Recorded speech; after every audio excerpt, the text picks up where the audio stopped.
Wrap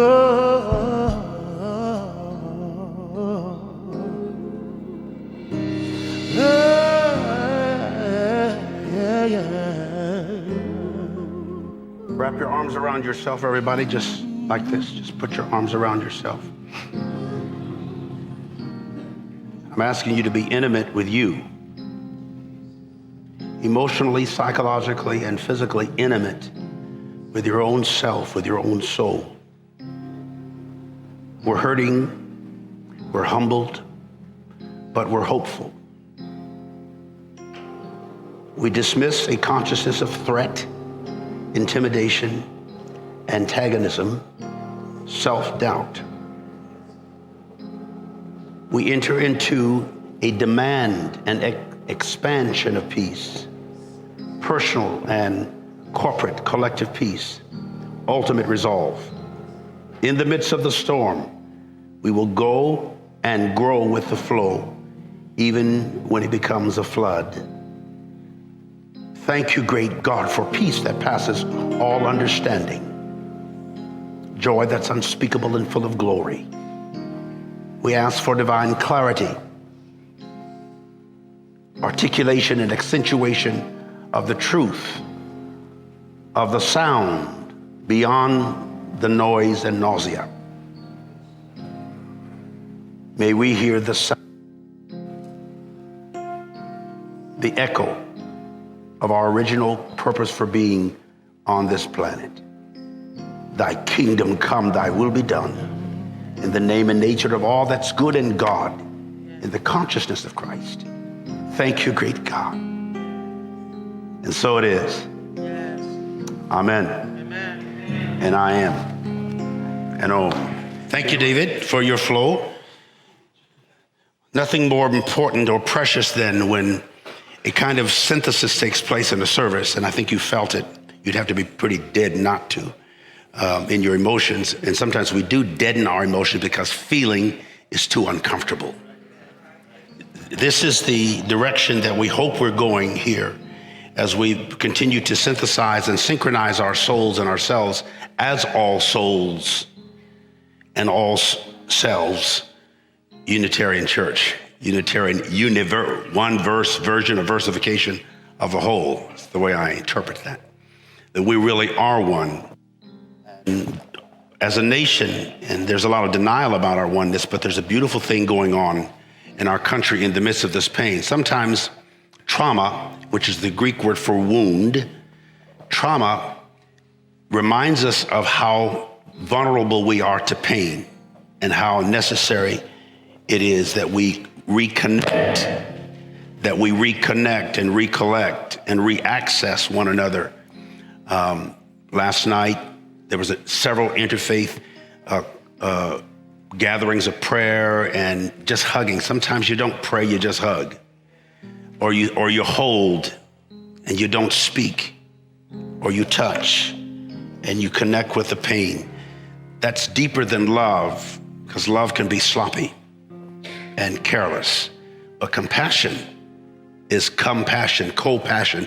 We feel the tree of life's pain, not just of those who were murdered, but those who were killed in their spirit because of the murder. We presume that those who were murdered have gone to a different floor or level or dimension, maybe even a different form, but still exist in their infinite selves. But we're here in this incarnated or sometimes incarcerated body that has feelings and pain, physically, physiologically, and psychologically, and spiritually. So we're wrestling constantly as an individual and as a country. A phenomenon is defined as a fact or situation that is observed to exist or happen, especially one whose cause or explanation is in question. The phenomenon of unity is in question in the United States of America. Unless you see the United States as different states of mind or of consciousness. United States of mind, United States of culture, different states of being. That's the only way this is going to make any sense. A phenomenon is defined, again, as a fact or situation that is observed to exist or happen, especially one whose cause or explanation is in question. On the day of Pentecost, in the Jewish festival of Pentecost, Pentecost meaning 50th day after the Passover, the children of Israel arrived at the Sinai desert where they received from the Mount Sinai the laws or the standards, supposedly of their culture and of their nation. On the day of Pentecost, several thousand years after the first celebration of Pentecost, there were devout Jews from every nation, every ethnos. The Greek word for nation is ethnos. Every ethnic group of Jews had come to Jerusalem, Yerushalom, the city of peace. Shalom means peace. That's where the name Solomon came from. They came to the city of peace, which hasn't had much and doesn't have much. It's almost as if it's a misnomer. But they came to the city or seat or situation of shalom, peace. And they had been doing that. Any responsible Jew will make one trip to Jerusalem at least once in their lifetime. I've had 12 trips there, and we'll probably have some more before I expire. But it's the Jews' responsibility to go once at least. But they who lived within walking distance or a decent mule's ride could get there. There were no planes and trains and what's the other? And automobiles, yeah. I knew y'all thought there were some automobiles. There wasn't no automobiles there anyway. They would go to Jerusalem. And so this time, during this particular Pentecostal expression, when they all started speaking in different tongues, which means they began to relate to each other, they understood for the first time what was actually happening. A lot of people go to church or celebrate festivals and don't know what it's all about. The scripture says in the New Testament that they were overwhelmed because they understood in their own languages, something we often don't do in our own homes. Husbands don't understand wives, cheering, don't understand parents. We need a good Pentecost in our home so we can speak in the tongues of them cheering, because they come up with language that I don't know where these kids get the language from. And then we need an interpretation of tongues. But this was the experience, and they heard and understood. Now, that was a phenomenon because they didn't even expect to understand. They just went to the festival. A lot of us don't expect to understand. We just go to church. We just vote. I've had them to send mine early because this ballot, because there's so many different other decisions that I need to make on the ballot that need to be read through. All these different, what do you call them? State questions that have numbers, 794 and 790. And there's a few commercials about them, but y'all ain't gonna read all that stuff. You're gonna just mark because you're in a hurry. You got to get to lunch. If you get it in advance, you might, but I've been in there many times. I just don't have time to read it all. And it's in tongues anyway, and I ain't no interpreter there. And my Pentecost, I left outside the ballot box. But we're making choices and opinions. So we expect something to happen. On the day of Pentecost, they were astounded because they actually heard and understood. Now, we're hearing a lot right now in America. We're hearing a lot, but we don't understand. After all these years of civil rights marches, vigils, protestations, demonstrations, votes, screams, yells, we still have injustice, racism, anger, and as long as you have races, you're going to have racism. So that'll never stop. It's the toxicity of degrading one another because of race that is the problem. A lot of us are blaming it on Mr. Trump. And I don't know if I should say Monster Trump. That's just my opinion. It doesn't have to be yours. Okay. But I'm concerned more about those who support him. Not all of him, but the things that he has that are not just radical, it's rascal, the things that are tearing our country apart. And I have members of my family, not many, and we don't like the ones that do, who vote for Trump. I'm kidding.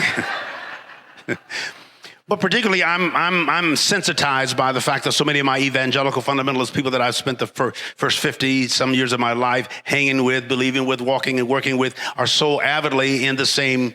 Not all of them are, but the huge numbers of them. That's his largest base. Church folk, Jesus following, loving folk, supposedly. There's a little secret sensitivity in a lot of Christians in that they think that Jews killed Jesus when Jews didn't kill Jesus. Romans killed Jesus. Crucifixion was not a Jewish way of execution. It was a Roman's execution. It was the most despised execution of the ancient world. Crucifixion. Cruz is the Latin word for cross. Affixion is asphyxiation. Jesus actually choked on his own blood, maybe his own vomit. He was strangled on the cross and gave up his breath, though most Christians emphasize the blood. It was his breath when he gave up the ghost. And our country is like a haunted house with a whole bunch of ghosts, unholy ghosts that are going bump in the night. Sometimes your mind is a haunted house. Little strange memories, strange ideologies, strange opinions or options or perceptions that go bump in the night, and they haunt you and hunt you and frighten you. We feel haunted right now in America. Ghosts of the past, spirits that we can't physically see, but we can feel and sense. And they're startling us. We don't know whether it's a seance or science. Sometimes a church service is a seance, and I'm the mediator trying to help you get in touch with your dead dream.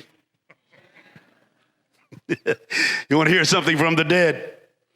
On the day of Pentecost, they were all in the same house at the same day on the same accord. The word accord in English comes from the word cardia, which is the word for heart. They were of the same heart, which meant they were basically of the same hopes, and they had just recently gone through the same hurts because they saw the asphyxiation of what they called their master, teacher, Jesus, on a cross. I thought of the passage before Pastor David. David did not know I was going to use this passage. Quincy didn't know it, but I was able to hear Quincy's poem in the last service and Pastor Marlin's excellent presentation and lecture in the last service. But I came up with this passage. I want to share it with you today. It's a psalm. It's a Hebrew Bible, from the Hebrew Bible, Psalm 137. By the rivers of Babylon, we sat and wept when we remembered Zion. Babylon comes from the Hebrew word Babel, which means confusion. Balea, to mix or get mixed up. By the rivers of confusion, river means a current, a flow, not one body of confusion, but a flow of confusion. By the rivers of Babylon, the constant current or flow of confusion, we sat and wept when we remembered Zion is the Hebrew word, which means sign, from which we get the word significance. By the rivers of confusion, we sat and wept as a nation when we remembered our significance, the marker, the indication of who we are as a people, one nation, under God's, evidently. In pursuit of life, liberty, and happiness. The 7.8 billion plus people on the planet, we all basically want the same thing: life, liberty, and happiness. Is it that hard to get? Life, you're already living. Most of us don't feel liberated, but in some areas of our life. And the pursuit of happiness, not just happiness, but we get to go for it, try to find happiness, because it seems to be elusive. So does tomorrow. I heard Oral Roberts say one time, tomorrow is an elusive thing, but I believe in it because I was here yesterday. By the rivers of confusion, We sat and wept when we remembered our significance as a people. When I went through my disillusionment of my ministry, some of you know that story, 15 years ago, the movie that came out on it, the Come Sunday, I had to keep remembering in all that confusion and all that pain and all that pathos and all that pitiableness and all that pitifulness, all that self-pity, all that antagonism and that anger and that hurt. I had to find my place in why I came to this planet. At that time, I thought I had come here to preach the gospel to church folk and win the other folk into the church to get them saved. Wasn't thinking about their safety. I was quote unquote saved when I was 5 years old. I mean, I gave my heart to Christ in the Christian lingo, but I never felt safe. Not even from God, because he had temper tantrums and stuff. He had anger management problems. Talk to me, somebody. And when I didn't think he needed some counsel from Dr. Phil, but I didn't think Dr. Phil was going to heaven because he cusses every now and then.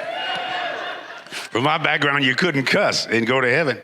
You could curse. Church folk will put a curse on you real fast. Sometimes they say, God bless you. I can tell, God bless you.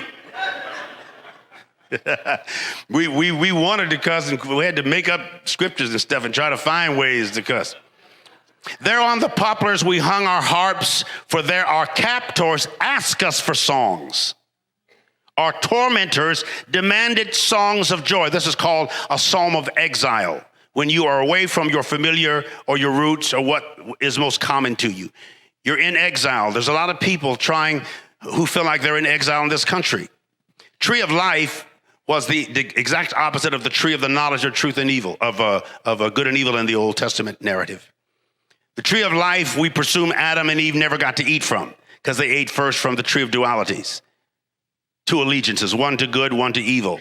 Most folks are allegiant to good and allegiant to evil, or allegiant to God and allegiant to devil. We wrestle with our dual consciousness, constantly judging one by the other, one with the other, and we become confused. Babel is everywhere. Too many voices, too many choices. You find some good in every religion. You actually find some good in every party. You find some good in every president. Almost. The one thing I do like about Trump, one, is that he's authentic. At least you know what he's thinking. What you see is what you get. I don't know what would happen if it was just Pence, but that's a whole nother story. Sometimes you disguise your anger and your viciousness. It's called wolves in sheep's clothing. I like sheep in wolves' clothing. I try to be cool and be sheep in wolves' clothing. Look bad and stuff. Our tormentors demanded songs for us. They said, sing us one of the songs of your significance, the songs of Zion. Sing a song of Zion. Do you know your sign? I don't just mean your astrological sign, because I'm sure most of you do, you Unitarians. Some of you are not Unitarians, you're Unicostals, and you Unicostals scared of your sign, but that's my Pentecostal brethren and sisters. What is your sign? What is the signature? What is your significance? What is your assignment? What is the design? What is the signature? What do you endorse with your life? Are you a check that can be taken to the bank and cashed? Have you been properly endorsed? Do you have a significance? And do you know what that is? And what will you do, or what are you willing to do to maintain it?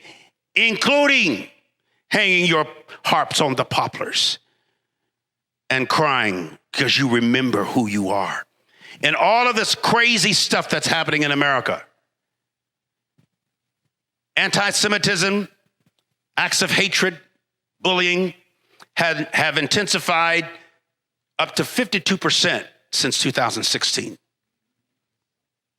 Bullying, arrogance, meanness, polarities, viciousness, contention has intensified since the Trump White House. That's not entirely his responsibility or his fault, but some of it is his responsibility. As a houseman or house band, Everything that goes wrong in my house is not my fault, but most of it is my responsibility because I'm the house band. I am literally, that's what the term comes from in English, the house bond. I'm supposed to bond my house together. And when I don't, I feel like I'm failing. It's a feeling. I'm never wrong, I'm just irresponsible. That's why my house is messed up. Because we all wrestle with what our opinion is about what's right, what's good about us. How can we sing the songs of the Lord while in a strange or foreign land? We are in a strange, we're about to celebrate, or at least acknowledge Halloween, which is All Hallows Eve, All Souls, Hallow, Halo, Holy, All Souls Day. The Christians came up with that because of the Druids and Celtics in the northwest part of Europe, in England, in that area. They celebrated the Feast of Samhain, which is the Lord of the Dead. And on October 31st, the dead people who had died over the last year were supposed to get up and roam the cities. So everybody was told to turn their house lights off and put no candles, no nothing, just a dark, dark, dark city. And spirits would lurk through the city, and you would leave something out by your home, like some fruit or a cake or some kind of gift, a treat. And if there was no treat, you'd get a trick or a curse. That's what Halloweens are. Bonfires come from bone fires because they took the skeletal remains of dead people and burnt them. Samoan demon was a demon that had a face that they would carve into gourds.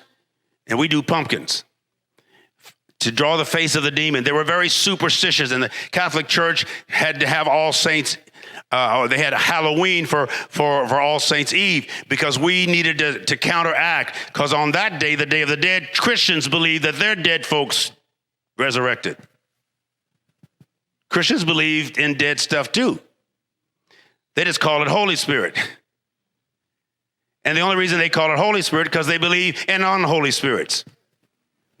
We're all superstitious by nature. You may act like you don't believe in stuff, but what was that? You go jumping and bumping, you hear little things because you have an imagination. We all imagine good, we all imagine evil. We imagine that our country is good, will be good, can be good. We also imagine that it may go down, that we may never be a world power, a superpower. If China and Russia and Korea wanted to hang out together, they could take us down. China has to do is call the loan. President wants to send soldiers to the south border for people that are 1,000 miles away. When most of the mass killings in this country have been by white men on white people. Many of them have been white supremacists. Is that? Most people who consider themselves supreme have terrible low self-images, whatever color you are. When you start asserting supremacy, it's because you have problems with your image. Sometimes we have an attitude of superiority. We wrestle with that. This man called them, he said, I want to kill some Jews. They're the Satans. That means he was a religious person. He probably had some connection in his consciousness to Jesus or to Christ or to Christianity, because those are the ones that seem to be the most angry at Jews for killing Jesus. We need to correct that whole image in the world. Jesus himself was a Jew. The whole Bible was written by Jews to Jews about a Hebrew or Jewish understanding of divinity. The only non-Jewish writer was Luke. The rest of them are all Jews, solid Jews. Christianity is a kind of Jewish offshoot.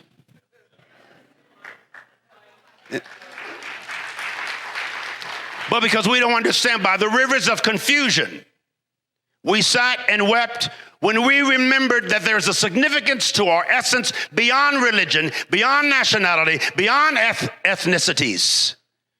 We're one in the spirit. We're one in our ultimate essence. And when we hear the sound, and that word in Greek is akos, English echo, an original sound that we created when we came out of our mother's womb and entered this dimension, we carry that syncopation and that synchronization and that resonation and that vibration everywhere we go. People know who you are just by your essence. That essence is your signature. Your spouse knows who or what that is.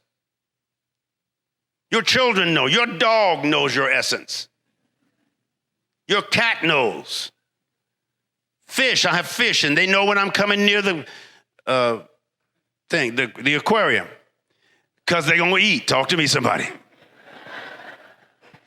They don't care what color I am. They don't care whether I've been in church. They don't care whether I just got through having an argument with my mother or my wife or my daughter, and I've got all that in my life. Women that argue with me. I'm going to start my own Me Too movement. I got an 89-year-old mama I adore. I got my wife I adore. I got my daughter I adore. I got 4 sisters I adore. And they all adore me. They crazy about me. Or they just crazy. One of them, I don't know. I'm crazy about them. Wrap your arms around yourself one time and say, I'm crazy about me. I got to stop. By the rivers of Babylon, we sat and wept when we remembered. I would ask you as Americans and as individuals, take a few minutes and recall who you are. Don't forget who you are. If I forget Jerusalem, may I lose my skill. If I forget Yerushalom, if I forget the seat, the situation, or the city of peace, may we as a nation lose our skill. May we lose our uniqueness. Give me your tired, your poor, your huddled masses yearning to breathe free. The wretched refuse of your teeming shores. Send these, the homeless tempest, tossed to me. I lift my lamp beside the golden door. That's the Statue of Liberty. We want to be a free people. We need to love compassionately. We need to forgive, which means give up the right to be right. Give up the right, not always the reason to be hurt, because we all have reasons to be hurt. Give up the right to be angry. I have plenty of those. You do too. I was with a group of preachers in Greensboro, North Carolina. I almost didn't go, but I finally went. And they wanted to talk about hell. They wanted to question me. And there were some people that I haven't seen in years who used to be my buddies. We're not necessarily friends, but we're friendly. Mostly around ideology. And so I had to get on that stage, and it wasn't an argument, but it was tense. And I said some things very boldly because I don't really care anymore what they think about me.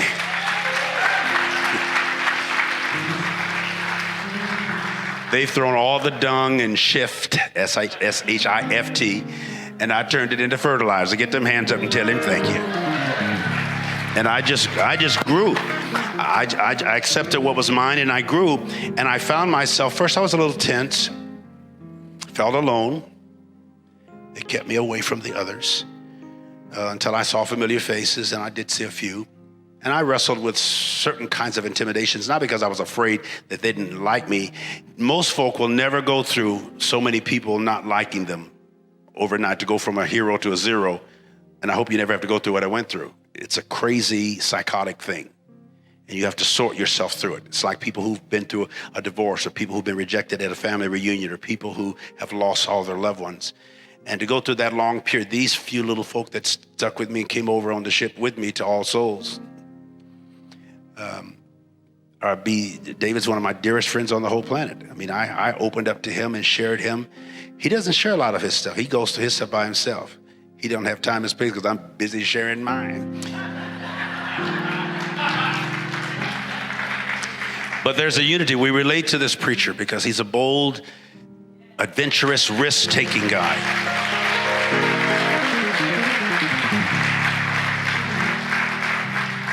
I've studied a lot of UU. A lot of folks say, why y'all going to the UU church? They don't even know. I said, I didn't know what UU was till I got here. It's not really denomination to me. It's philosophy. I like the way you think. I like the way we think. And this service doesn't mind the transcendent part. So if we enter what we just did, and some of y'all didn't know what was going on, but we was about to ooh you out of here. David was oohing. You could start feel that thing in here. Tears are flowing. It was an emotional experience. Emotion is just energy in motion. If your energy never gets in motion, you get stagnant. You start walking, touching. Quincy would have shouted if he'd have hit a Hammond beat through your organ. But he just walked back and forth because that thing was just stirring in him. He doesn't work on poems. Poems work on him. As human beings, we eat. But it's not just that we all eat, it's what eats on us, what eats at us, what eats us that moves us. We are eaten up with a desire for peace and love and pursuit of happiness and unity, and for us to be together and not necessarily be uniform and still be unity. You better take it, preacher, because I'll go forever. I love you. I believe in you. We have a few other things, and then we got to go. Turn to somebody and say, I love you the way you are. Thank you.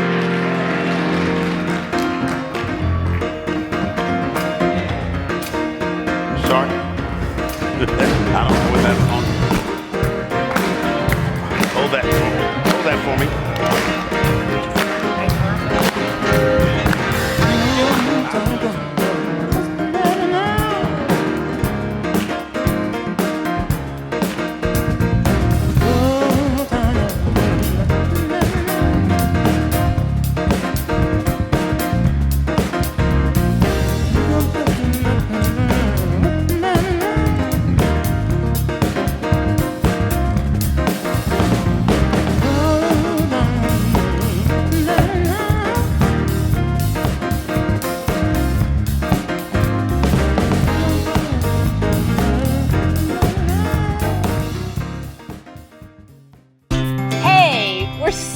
You're visiting with us online today.